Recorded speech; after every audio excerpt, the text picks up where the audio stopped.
যে আমাদের কাছে যে স্বীকারোক্তি সেই স্বীকারোক্তিতে এই পর্যায় পর্যন্ত এটিই চলে এসেছে। এর নেপথ্যে আর অন্য কোনো ঘটনা আছে কিনা, অর্থাৎ পারিবারিক কোনো কলহ আছে কিনা, জায়গা জমির কোনো বিষয় আছে কিনা বা অন্য কোনো বিষয় আছে কিনা সেটি আমরা খতিয়ে দেখব এবং তদন্তের কার্যক্রম সেটি চলমান আছে।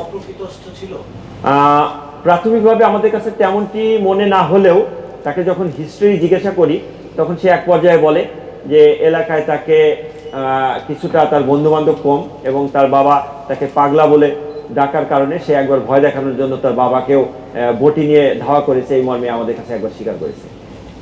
আগে কি কোনো অপরাধের তথ্য আছে? এই ধরনের কোনো তথ্য নাই, তবে তার স্কুল থেকে সে ধনিয়া ব্রাইট স্কুল অ্যান্ড কলেজের 9ম শ্রেণীর ছাত্র। তার কলেজে পড়াশোনার পারফরমেন্স তেমন ভালো না থাকার কারণে, অর্থাৎ সেখানে স্কুলে পারফরমেন্স ভালো না থাকার কারণে সেখান থেকে তাকে বহিষ্কার করেছে মর্মে সে প্রাথমিকভাবে আমাদেরকে জানায়।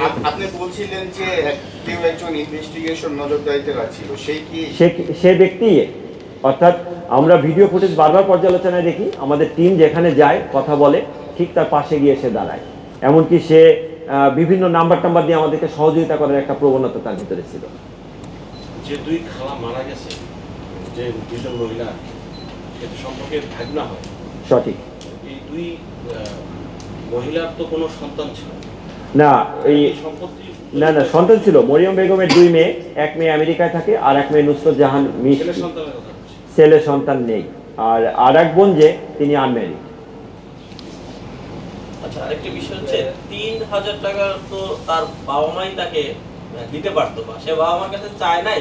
এখানে আসলে বাবা মার ভূমিকাটা কি, যে তার আসলে হত্যার আগে তার সাইকেল কেনার যে আগ্রহটা তৈরি হলো, এই বিষয়গুলো ব্যাপকভাবে আমরা দেখছি যে তার বাবা মায়ের কোনো ভূমিকা আছে কিনা, আর তার বাবা মা তাকে কেন টাকা দেয়নি বা বাবা মায়ের কাছে চেয়েছিল কিনা সে বিষয়টাও তদন্তের ভিতরে আছে। আমরা এই বিষয়ে খতিয়ে দেখব।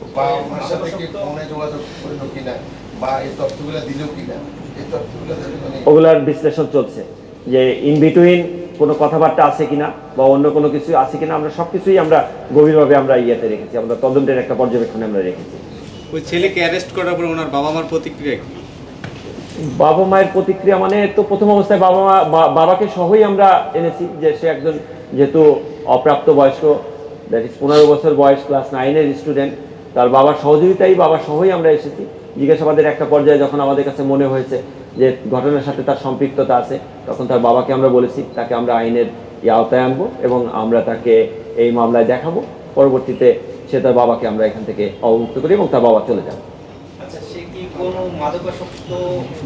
এখন পর্যন্ত আমরা এই বিষয়ে এখন পর্যন্ত এরকম তথ্য পাইনি, তবে এটিও আমাদের তদন্তের একটি বিষয় রয়েছে।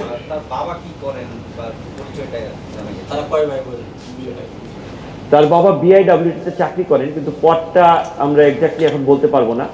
আর ভাই বোনের বিষয়টির মধ্যে দুই ভাই, তাই না? এক ভাই এক বোন।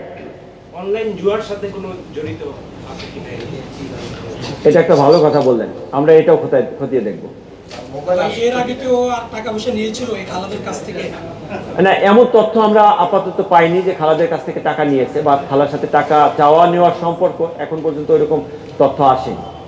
আরেকটা বিষয় জানতে চাচ্ছিলাম, সে আসলে মাদকে আসক্ত ছিল কিনা। আরেকটা বিষয়, এই ঘটনার নেপথ্যে সে ছাড়া আর কার কাছ থেকে হত্যা পরিকল্পনা? আমরা বিষয়টি তদন্তের বিবেচনায় রেখেছি যে নেপথ্যে অন্য কারো সংশ্লিষ্টতা আছে কিনা সে বিষয়গুলো আমরা দেখব।